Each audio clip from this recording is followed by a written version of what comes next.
Katahimikan ang sumunod. Mabigat, mainit, at totoo. At sa gitna ng pagod, takot, at matinding emosyon, nangyari ang hindi nila pinag-usapan. Pero pareho nila itong hinayaan. Isang marahang halik. Hindi nagmamadali. Hindi umatras. Isang saglit lang. Pero sapat na para maramdaman nila pareho ang bigat ng ginawa nila. Paglayo nila, "Ethan," bulong ni Marco. "Alam ko," sagot niya. "Pero ayoko na rin magsinungaling."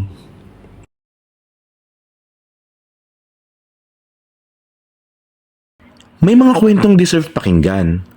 Kung bago ka pa lang dito sa Kilig Central, mag-subscribe ka na at samahan kaming buhayin ng mga kwentong puno ng damdamin at pag-ibig. Dahil baka ang maririnig mo ngayon ay kwento mo na rin.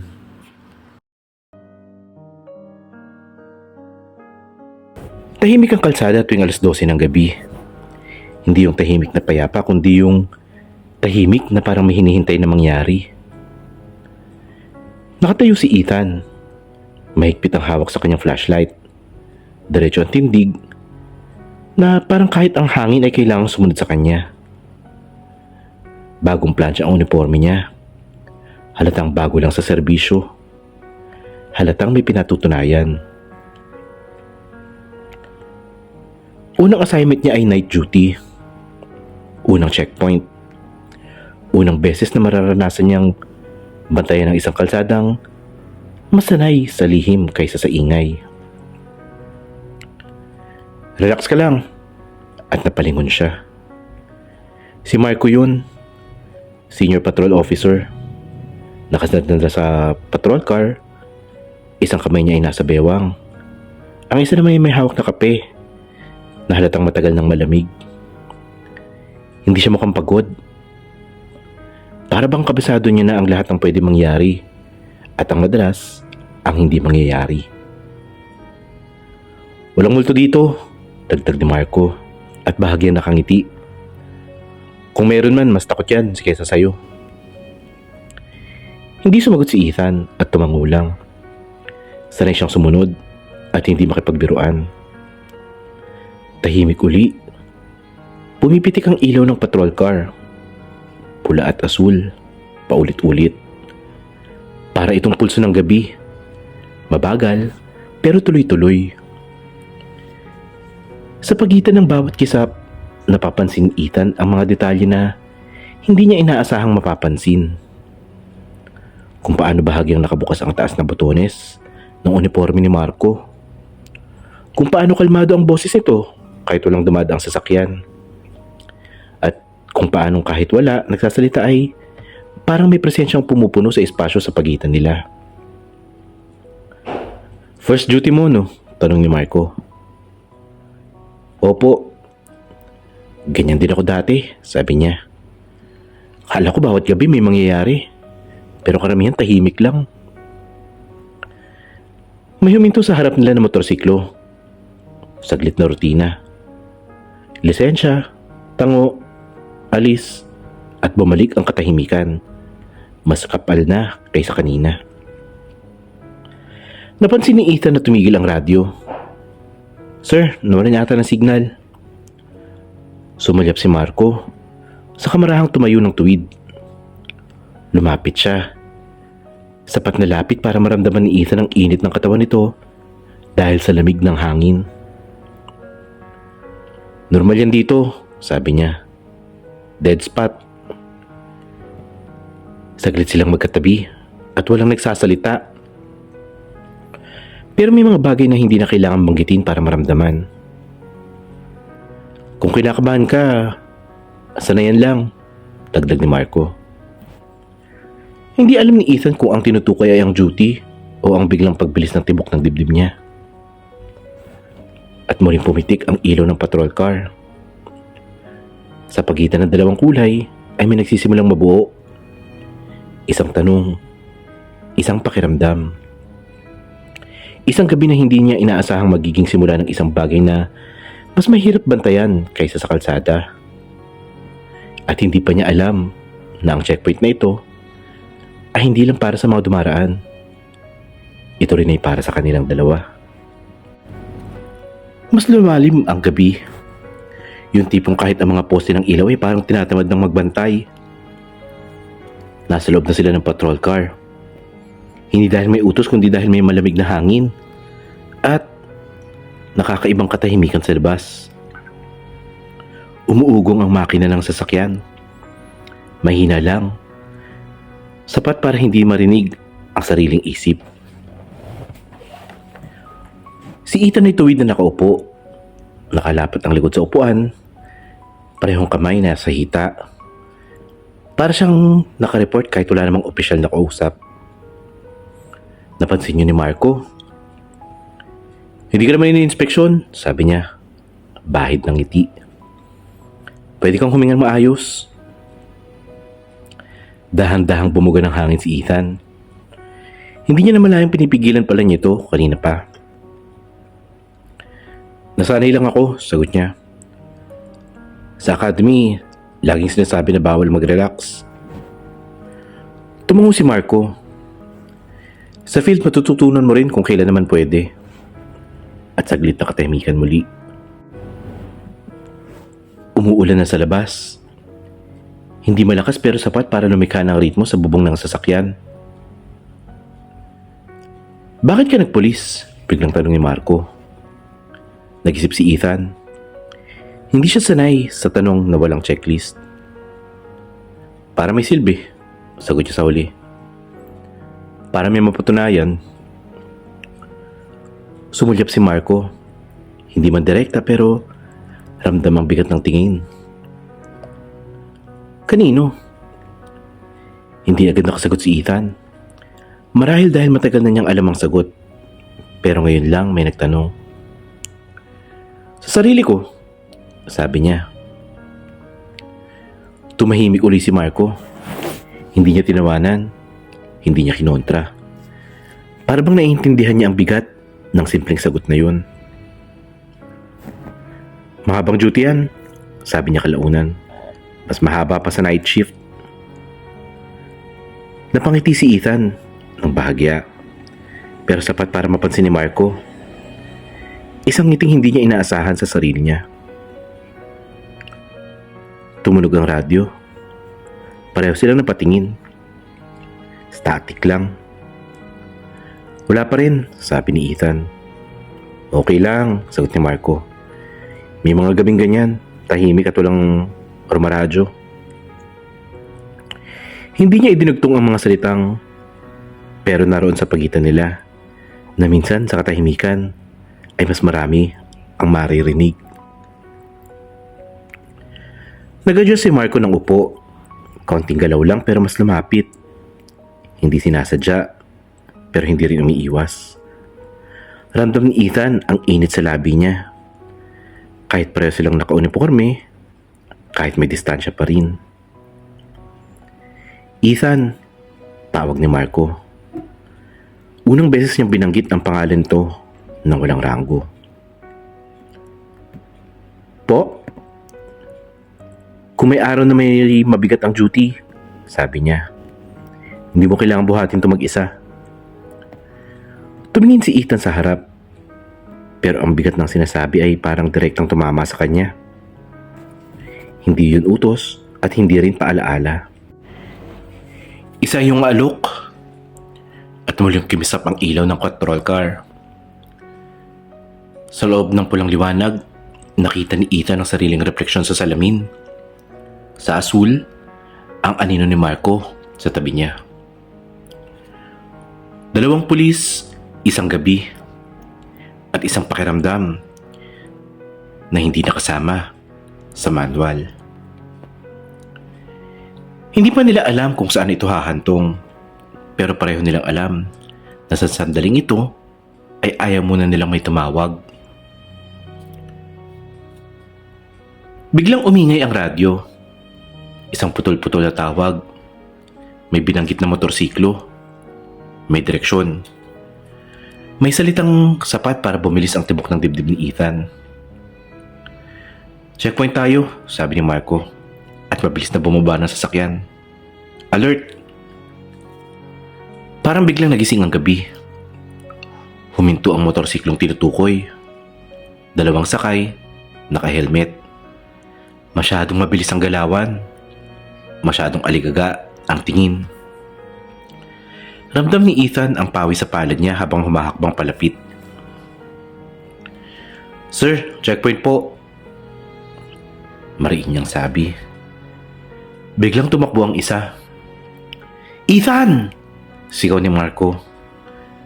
Nagkagulo ang lahat sa loob ng ilang segundo. Ulan, yapak, sigaw, ilaw na gumagalaw. Hinabol ni Marco ang tumakbo habang si Ethan ay naiwan. Sinusubukang pigilan ng natira.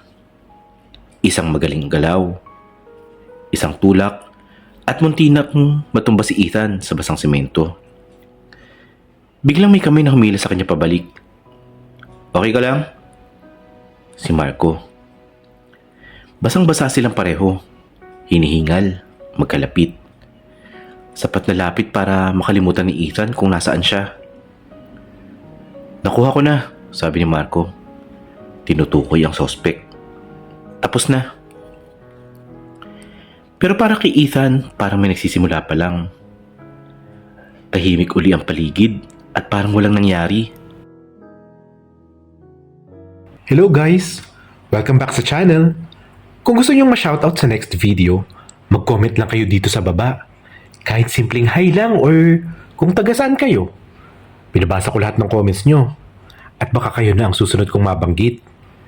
Kaya comment na para lagi kayong kasama sa kwentuhan natin dito. Kamustahin muna natin ang ating mga tagapakinig. Hello sa inyo. Felix Gravador, 3221. Sayro rin. Nilo Miado, 3936. At kamusta naman dyan sa Cebu? Roland Tabuelan, Rota Romo.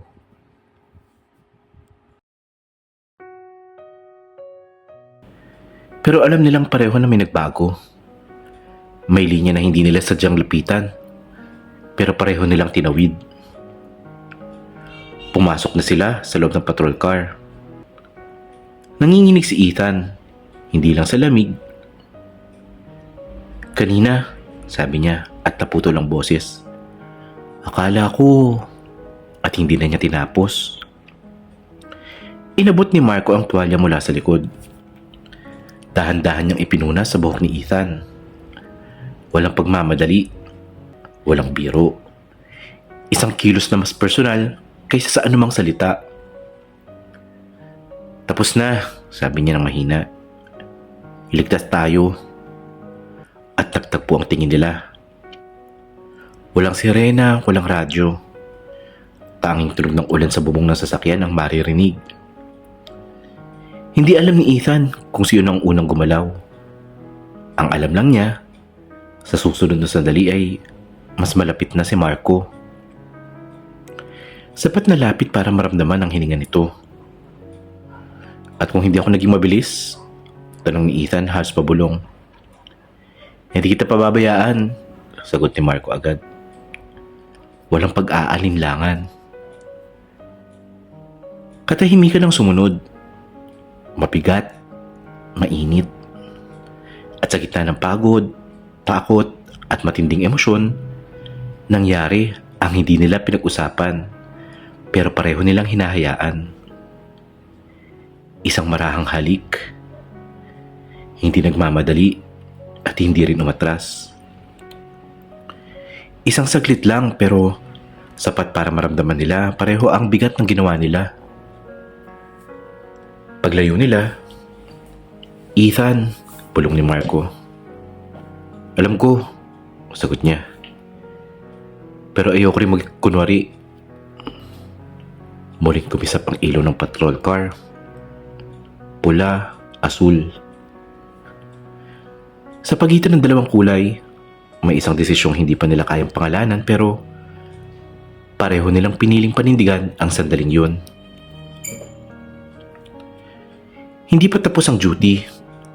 Hindi rin tapos ang laban nila. Pero mula sa gabing yun, ang checkpoint ay hindi na lang tungkol sa batas.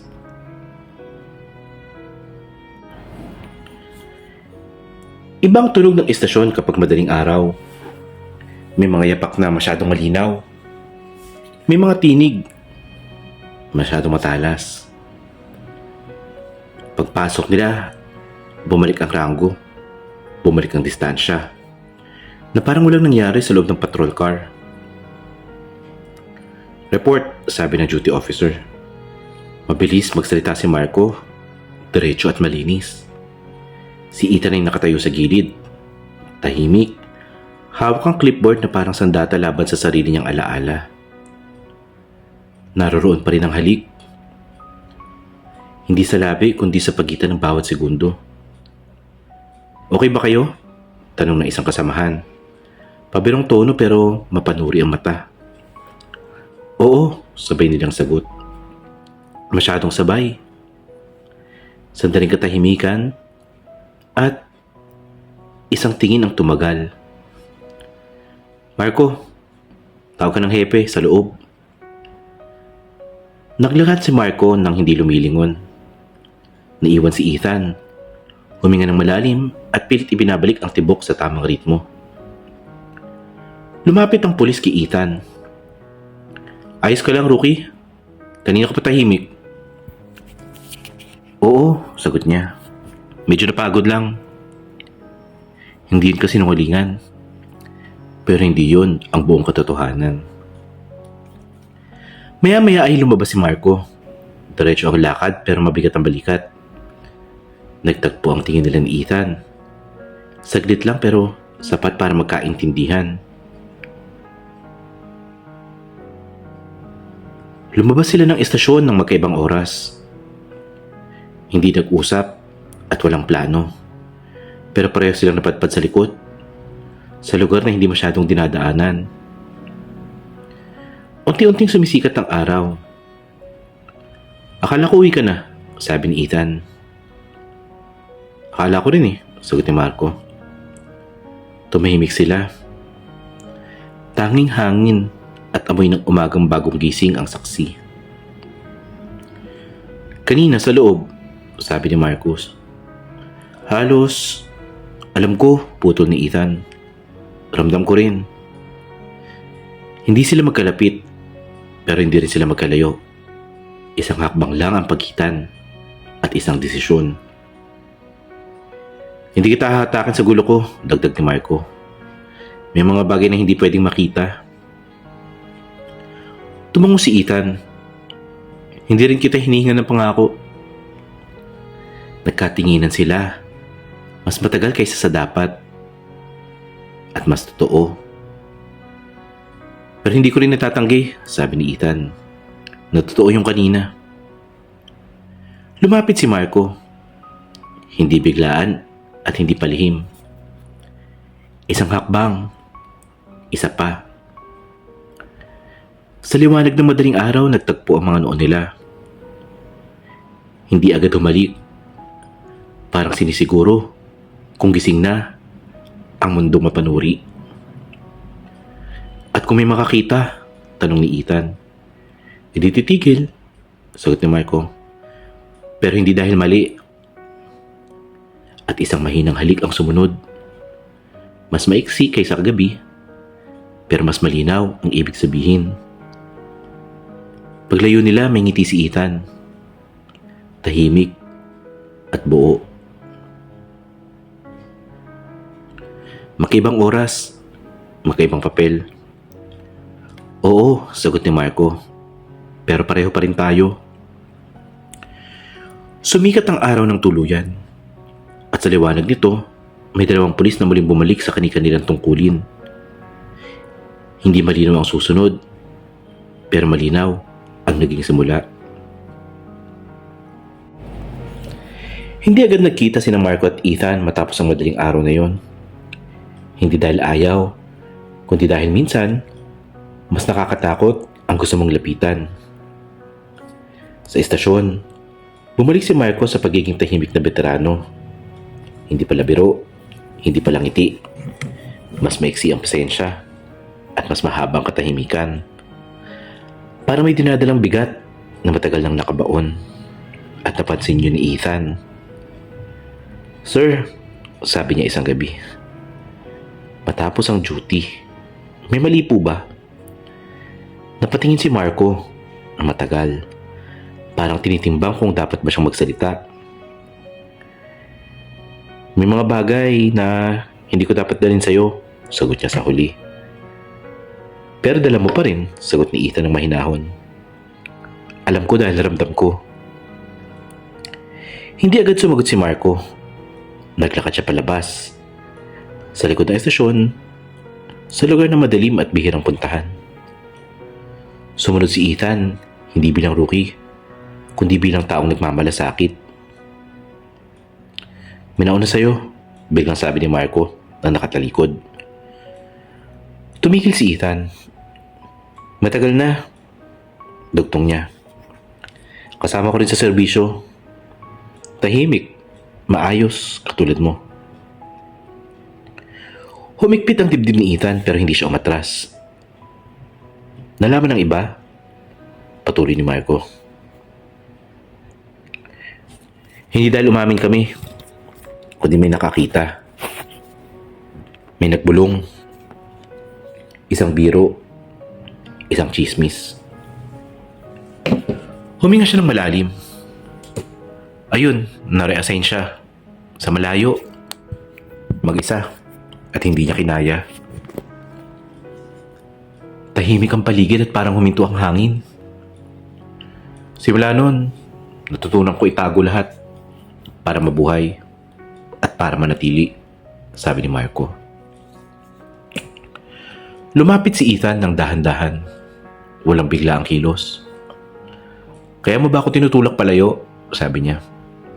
"Hindi dahil ayaw mo, kundi dahil natatakot ka." Tumungo lang si Marco.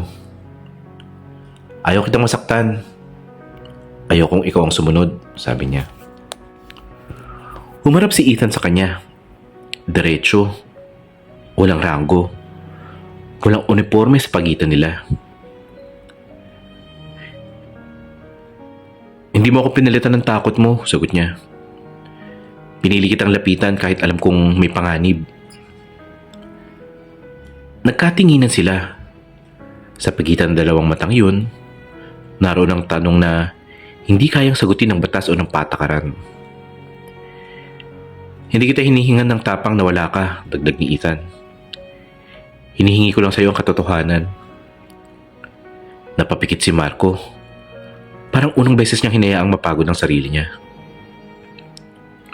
"Hindi ko alam kung hanggang saan ako," sabi niya. "Pero alam kong ayokong mag-isa." Lumapit siya. Hindi para magtago, kundi para humarap. At isang yakap ang namuo.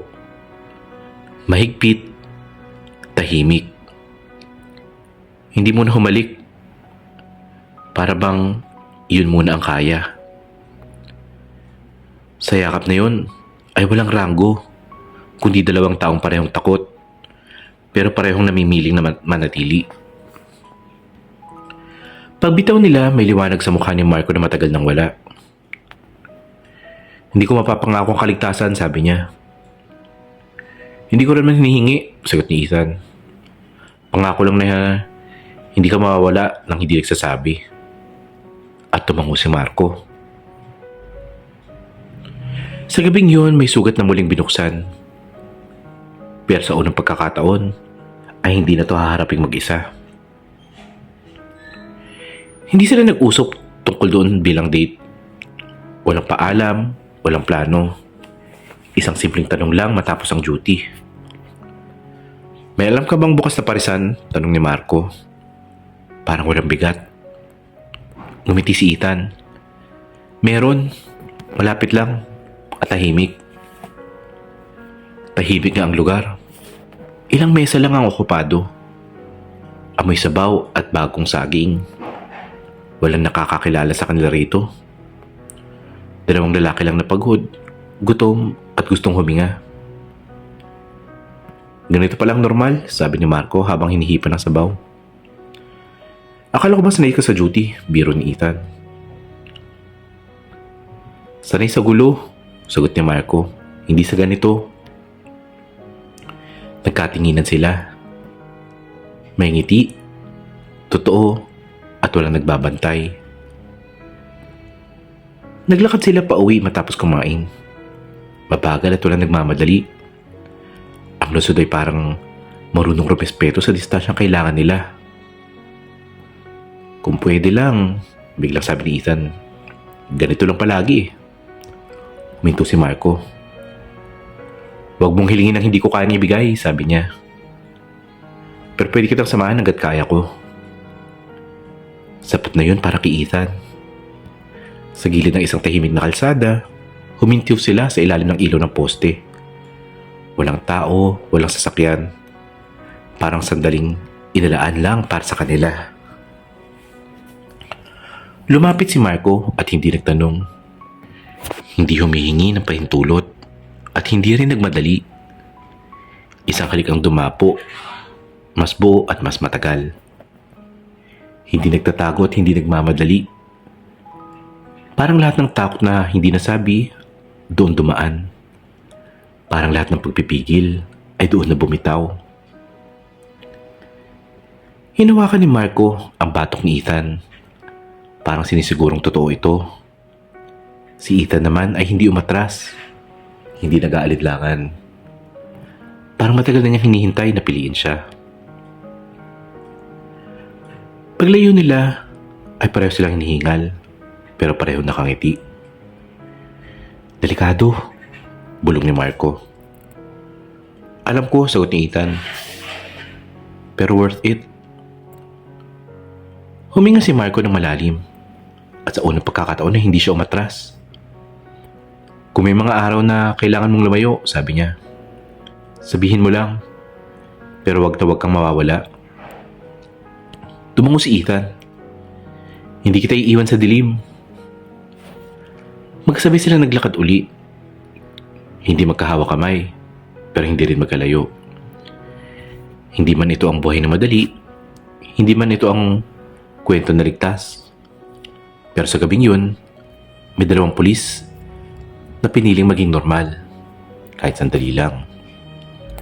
At minsan, sapat na yun para magpatuloy.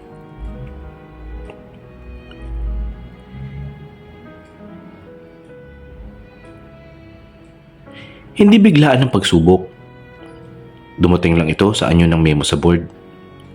Reassignment, rotation, mga salitang karaniwan na sa serbisyo. Pero bigla nagkaroon ng timbang. Tahimik na binasa ni Ethan ang papel. Tahimik din si Marco sa tabi niya. Di pa sigurado pero posible, sabi ni Marco. Tumango si Ethan at hindi na siya nagulat. Parang matagal na niyang alam na darating ang ganitong araw. Sa gabing yun, nagkita sila sa parehong lugar kung saan nagsimula ang lahat. Checkpoint. Walang ilaw ng patrol car at walang sirena. Isang kalsadang muli na namang tahimik. Hindi kita pipigilan, sabi ni Ethan. Kung kailangan mo umalis, okay lang. Hindi agad sumagot si Marco. Tumingin siya sa kalsada. Sa direksyong ilang beses na niyang tinahak para umiwas. Dati, lagi kong pinipiling umalis bago may mawala, sabi niya. Umarap siya kay Ethan. Ngayon, pinipili kong manatili kahit hanggat may dahilan. Lumapit si Ethan at walang takot, walang tanong. Isang hakbang lang ang pagitan. Hindi ko hinihingi ang pangakong hindi mo kayang ibigay, sabi niya. Pero salamat, sagot ni Marco. Dahil hindi mo ginawang dahilan para magtago. Sa ilalim ng ilaw ng poste ay nagtagpo muli ang labi nila. Mas mahinahon kaysa dati, pero masigurado. Isang halik na parang paalaala at hindi pangako. Na ano man ang mangyari, ay totoo ang sandaling ito. Naghiwalay sila ng walang luha, walang drama. May ngiti, may kaba, at may pag-asa. Kinabukasan ay bumalik sila sa duty. Magkaibang oras, magkaibang papel. Pero may isang bagay na hindi na nawala.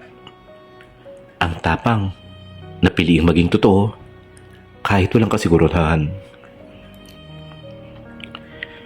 Hindi lahat ng pagmamahal ay may malinaw na wakas. Hindi lahat ng laban ay kailangan panalo agad. Minsan sapat na ang piliing maging tapat sa sarili, sa damdamin, at sa taong handang tumayo sa tabi mo kahit hindi sigurado ang bukas. Dahil ang tunay na lakas ay hindi lang sa pagsunod sa tungkulin, kundi sa pagkilalang tao ka rin bago ka naging anuman sa iyong ranggo. At sa isang tahimik na checkpoint, may dalawang pusong patuloy na nagbabantay. Hindi ito laban sa mundo, kundi para sa sarili nilang katotohanan.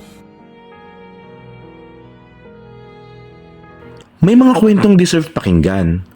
Kung bago ka pa lang dito sa Kilig Central, mag-subscribe ka na at samahan kaming buhayin ng mga kwentong puno ng damdamin at pag-ibig. Dahil baka ang maririnig mo ngayon ay kwento mo na rin.